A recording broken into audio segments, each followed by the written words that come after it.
So today, I'm going to show you the incline push-up. It's the single best move to bridge the gap between I can't do a push-up at all and I'm strong as hell. So if you're new to bodyweight training, or maybe you used to be fit, but life got in the way, the usual chaos, kids, work, that kind of stuff, getting back down onto the floor and knocking out regular push-ups with perfect form can be a little bit intimidating, maybe even feeling a little impossible. But it doesn't mean you're stuck, okay? The incline push-up, if done correctly, will improve your current strength levels fast so that you can progress into or back to regular push-ups and start building even more upper body strength. Now, back in 2015, I underwent shoulder surgery, and by incorporating the incline push-ups into my training plan or my rehab plan, I was able to get back to full strength and mobility very quickly. And if you stick around till the end of the video, I'll share a little secret with you with regards to how to improve your regular push-ups really fast. Now, welcome back. If you're new here, I'm Goose. I'm a busy dad. I'm in my mid-40s, working full-time, and like most of us, I'm time poor. Okay, so finding the time to exercise can be a challenge, especially when many of those sort of strength and conditioning programs you see peddled online require anywhere from 45 minutes to an hour and a half per training session.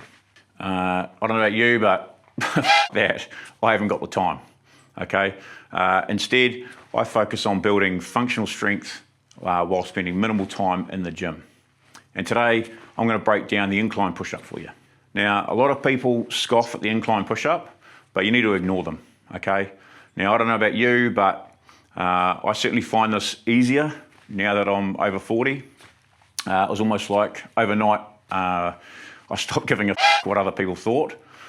I don't know about you, but anyway, I'm getting off track. So back to the incline push-up. It is a legitimate strength builder for beginners that saves your joints while torching your chest, triceps, and shoulders.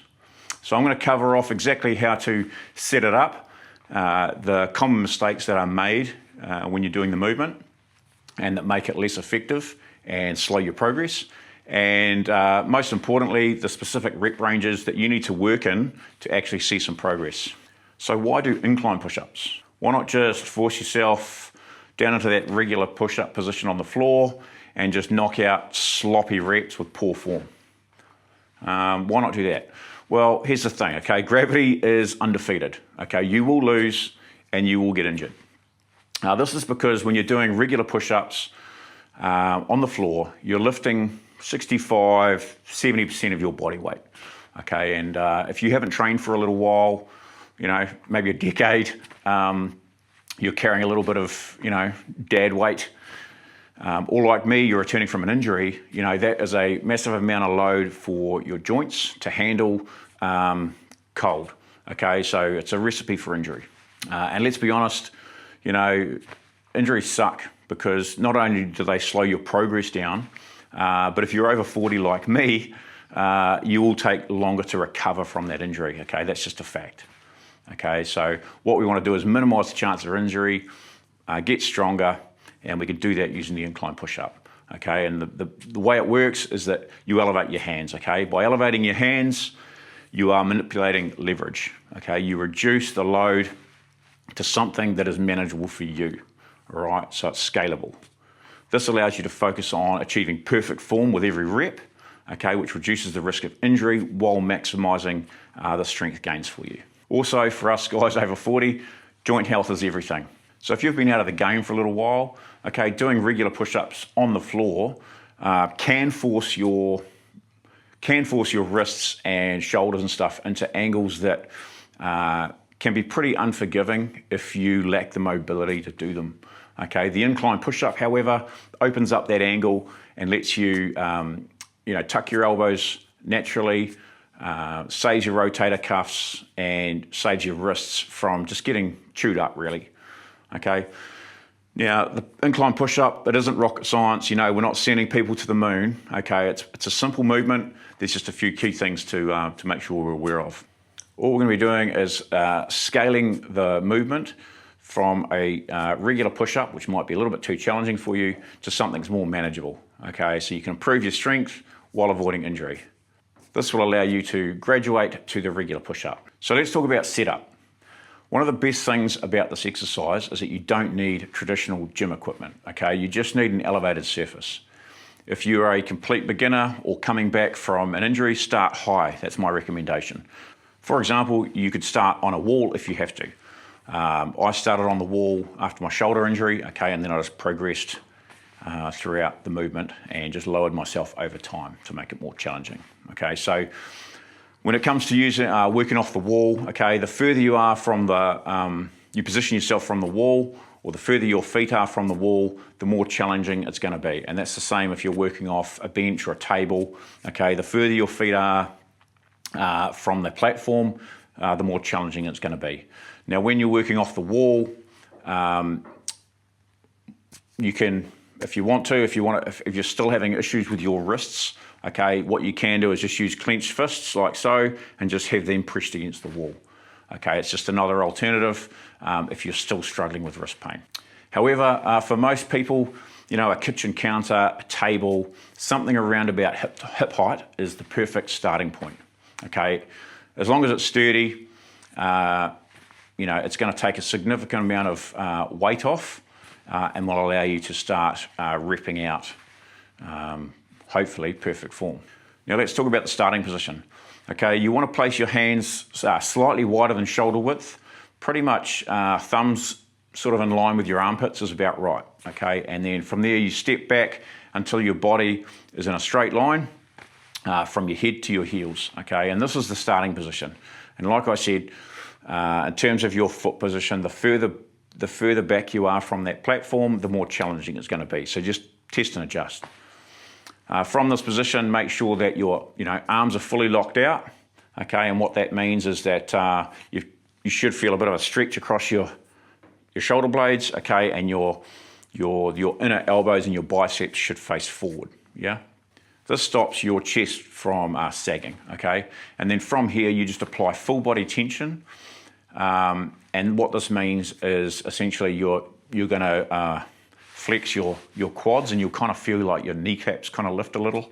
All right, you're going to squeeze your thighs together, and you're going to clench your glutes, okay, your ass muscles. You're going to clench them nice and tight.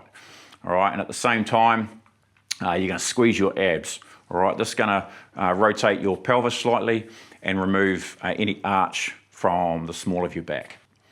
Now let's talk about executing the actual movement itself. Okay, so essentially you're going to lower yourself, right? So you're going to do that under control.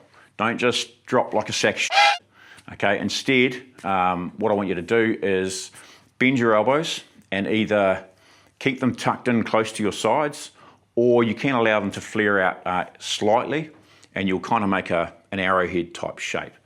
Okay, don't flare them out too much. Don't chicken wing. Okay, that poses a risk of injury to your shoulders. Okay, so if you look more like a T than an arrow or a pin, you've obviously f***ed up. All right, so you need to concentrate on bringing those elbows closer to your body. Now, as you start to lower yourself, I want you to focus on squeezing your shoulder blades together, almost in a sort of down and back movement. All right, so visualize trying to put your shoulder blades in your back pockets. All right, this will keep your shoulder blades where they need to be and prevent your shoulders from shrugging up around your ears, which is another thing we don't want to see. All right, from there, you simply lower yourself as low as you can while maintaining that full body tension, okay? So everything's taut and everything's tight, okay? Lower yourself down, again, without flaring your elbows or shrugging your shoulders. Ideally, this will be until your chest touches the bench or, the chair or whatever you're using. Okay, but if you can't do that, that's okay. Just find a higher surface, like I said, the wall or something like that, and just continue the process again. Now, once you're in that bottom position, push back up to the starting position while maintaining that full body tension. And again, without flaring your elbows or shrugging your shoulders. If you can do this, then congratulations, you've just completed a perfect incline push-up. If you can't touch your chest to the platform, whatever platform you are using, that's okay, as long as you're getting sort of low enough to get a 90-degree bend in your elbows, okay? And if you can get between 90-degree bend in the elbows and the floor, just stay at that height level until you can do all the reps using that full range of motion, okay? If you can't even get to 90 degrees, again, that's okay. But what I recommend doing at that point is, again, moving to a higher platform, whether that be the wall or whatever, just so you can get at least that 90-degree bend in the elbow. So how many reps should we be doing? Okay, so as with any exercise, okay, which at this stage of the game, we're trying to increase our strength predominantly, okay? We want a little bit of hypertrophy, okay? So that means we want to stay in that sort of 5 to 8 rep range, okay? So we want relatively low reps, okay? And that's where the magic happens, okay? So you get a little bit of hypertrophy, but you'll also be gaining quite a lot of strength in this little range, okay? If you're knocking out 20 or 30 reps, then that's all well and good, but it's at that point it's becoming more of an endurance exercise, okay? It's too easy, and you're not going to stimulate enough strength gains. All right, so like I said, get those reps down to 5 to 8. Personally, I recommend doing 3 to 5 sets per day, and aim for 5 to 8 reps per set. Now, if you're just starting out, 3 sets for the first week, then the following week add another set. Okay, so i.e., by week 3 you should be doing 5 sets of 5 to 8 reps. All right, and I want you to rest for about 3 minutes between each set, and I want you to be fully recovered so that you can hit the next set with good form. Now, in terms of frequency, 3 times a week is plenty. Okay, you don't need to, and nor should you, train every day. Okay, your muscles actually grow when you rest. Okay, not when you're actually working. So the work stimulates the growth, but the growth actually happens when you're resting. Okay, so you need to give your muscles a break. So 3 times a week. So for example, Monday, Wednesday, Friday is fine. That generally fits into people's schedules really well. So how do you know when to move on or progress? Well, that's like I said, this isn't rocket science, okay? So it's really simple. All right, so when you're achieving that 5 sets of 5 to 8 reps with perfect form, i.e., full range of motion, so your chest is touching the platform, no saggy hips, controlled tempo. If you can achieve all that, then it's time to move on. All right, and it's as simple as lowering the platform that you're using, okay, which reduces the incline and increases the intensity of the exercise. So for example, if you've been working on using a table, then switch to a chair, or ideally a couple of chairs that will allow you to increase the range of motion by being able to lower yourself beyond the point of your hands. And like I said, the lower you go, the higher the percentage of your body weight you're going to be lifting. Okay, so once you reach the point where you can hit 5 sets of 5 to 8 reps with perfect form, again, find a platform that's lower, and just again, every time you get to that magic number, you just lower the platform, okay, and you keep going, lower until eventually you're just doing push-ups on the floor again. Okay, now if you follow this protocol, you will achieve your goal of regular push-ups in no time. Okay, and earlier in the video, I promised that if you stuck around, I would share the secret to increasing your regular push-ups fast. Before I share it with you, I want you to quickly just take the time to click on the subscribe button below this video, and also, tick that like box as well while you're at it. That'd be great. Okay, I really appreciate it. It helps me out, helps the video get in front of more people like you that are wanting to improve their current strength or fitness levels. Like I said, I really appreciate it, so thank you. Now, the secret to improving your push-ups fast is to use a strength training protocol called greasing the groove.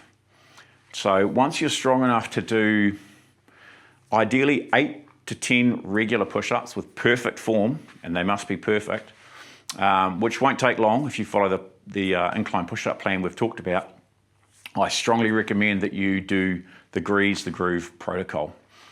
If this sounds like something you are interested in, check out my video on greasing the groove. I'll leave a link in the description, or there'll be a little pop-up in the corner here somewhere. go and check that video out.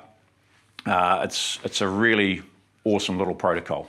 Don't just go Googling grease the groove, because the problem is there is a lot of terrible information online about how to do grease the groove properly. Okay, my video will teach you the correct way to implement the protocol and maximize your results. And if you watch that video, I'll explain why. Now, I have a quick question for you, maybe two. Are you planning on starting this incline push-up protocol? And if so, what level are you starting? You know, are you starting on the wall, or are you starting on a table? Are you starting, at knee height on a chair? What's your start point, and how many reps can you do? And the second question I've got is, what's your goal for push-ups? Whether that be, moving from incline to regular push-ups and being able to knock out 10, 20, 30, 50, whatever it is. Let us know in the comments. I really appreciate that.